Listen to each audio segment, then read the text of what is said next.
आप सभी को विद्यासागर इंस्टीट्यूट में स्वागत है। आज हम लोग क्लास 9th का ज्योग्राफी के बारे में अध्ययन करेंगे, जिसमें से फर्स्ट चैप्टर का नाम भारत, जिसमें हम आकार और स्थिति के बारे में जानेंगे। ठीक, तो चलिए समझते हैं भारत के आकार और स्थिति के बारे में।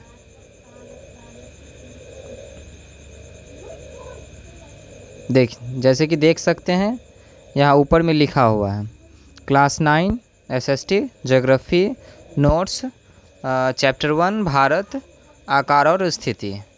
तो एक नज़र हम भारत की ओर देखते हैं। तो यहाँ एक दृष्टि में तो 2011 की जनगणना के अनुसार भारत की जनसंख्या 121 करोड़, लेकिन 2024 के अंतर्गत ये संख्या बढ़ चुकी है। अब लगभग 140 करोड़ जनसंख्या है और क्षेत्रफल हो गया 32.8 लाख वर्ग किलोमीटर। और कुल राज्यों की संख्या 28 है, केंद्र शासित प्रदेश 9 और विश्व के कुल भौगोलिक क्षेत्र का प्रतिशत 2.4 रखता है और विश्व के कुल जनसंख्या में प्रतिशत 17.5। तो अभी 2024 के अनुसार लगभग 25% के आसपास होगा।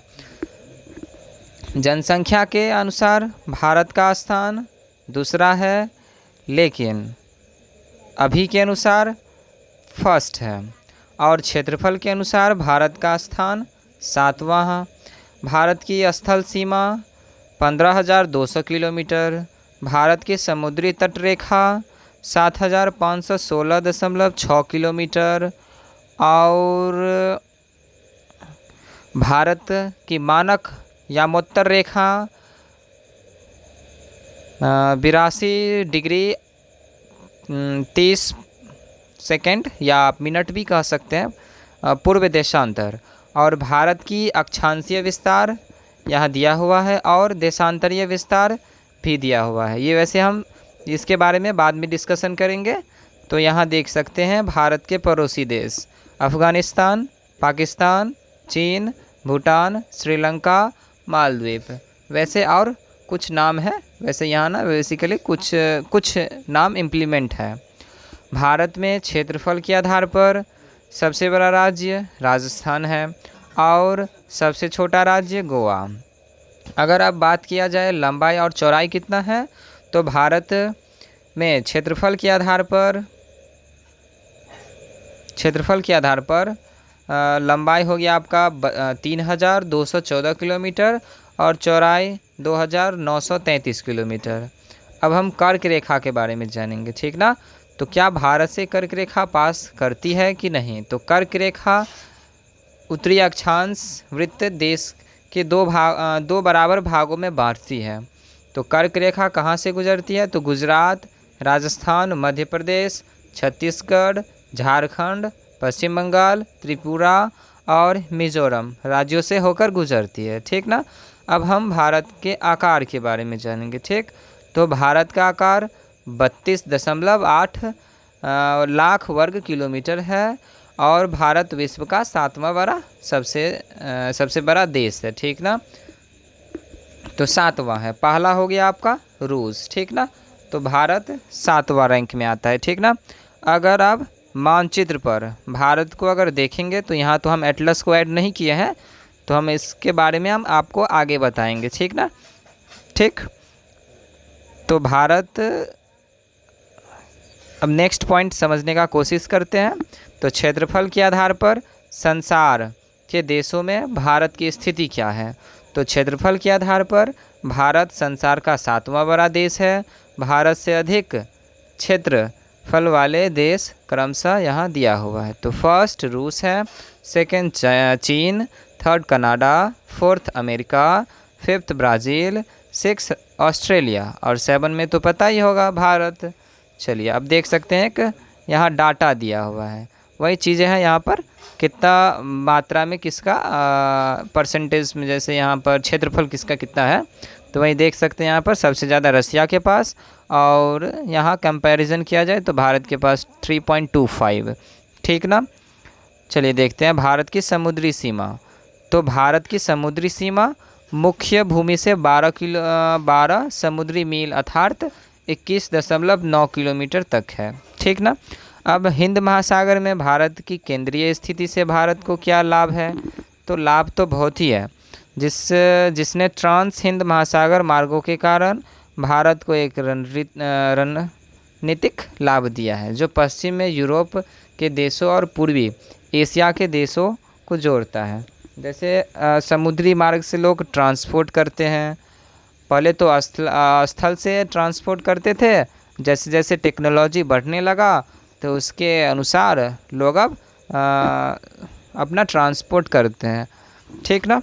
अब चलिए इसी में एक और पॉइंट है, दक्कन प्रायद्वीपीय हिंद महासागर में फैला हुआ, जो भारत को पश्चिमी तट से पश्चिम एशिया, अफ्रीका और यूरोप के साथ और पूर्वी तट से दक्षिण जैसे यहाँ पूर्व एशिया के साथ निकट संपर्क स्थापित करने में मदद करता है। और यहाँ पर है विशाल तटरेखा। तो तटरेखा के बारे में तो जानते ही होंगे आप लोग। और प्राकृतिक बंदरगाह ने अपने पड़ोसी और दूर के देशों के साथ व्यापार और वाणिज्य करने में भारत को लाभान्वित किया है। इसने भारत को एशियाई महाद्वीप के बाकी हिस्सों की तुलना में एक अलग जलवायु दी है। पहले कहा जाता था भारत में लगभग 6 ऋतु हुआ करता था। ठीक, लेकिन अब 4 ऋतु होता है, क्योंकि बायोलॉजिकल डिफरेंसेस आता रहता है और ये सब कंटिन्यूअसली कभी कभी अप डाउन चलता रहता है। जैसे यहाँ कर्क रेखा, तो कर्क रेखा 23 डिग्री 30 मिनट उत्तरी अक्षांश वृत्त देश के 2 बराबर भागों में बांटता है। ठीक ना।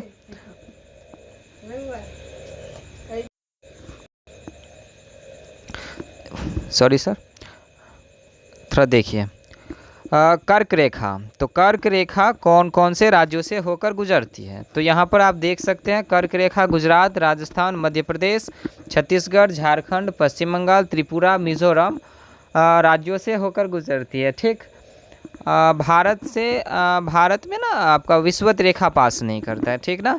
अब हम कुछ यहाँ पर राज्यों के बारे में जानेंगे। जैसे आप लोगों को पता ही होगा भारत में 28 राज्य और 9 केंद्र शासित प्रदेश हैं।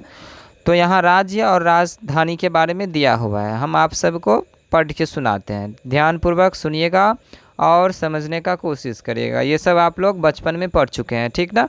तो इसे हम पढ़ के सिर्फ आपको सिर्फ सुना देते हैं।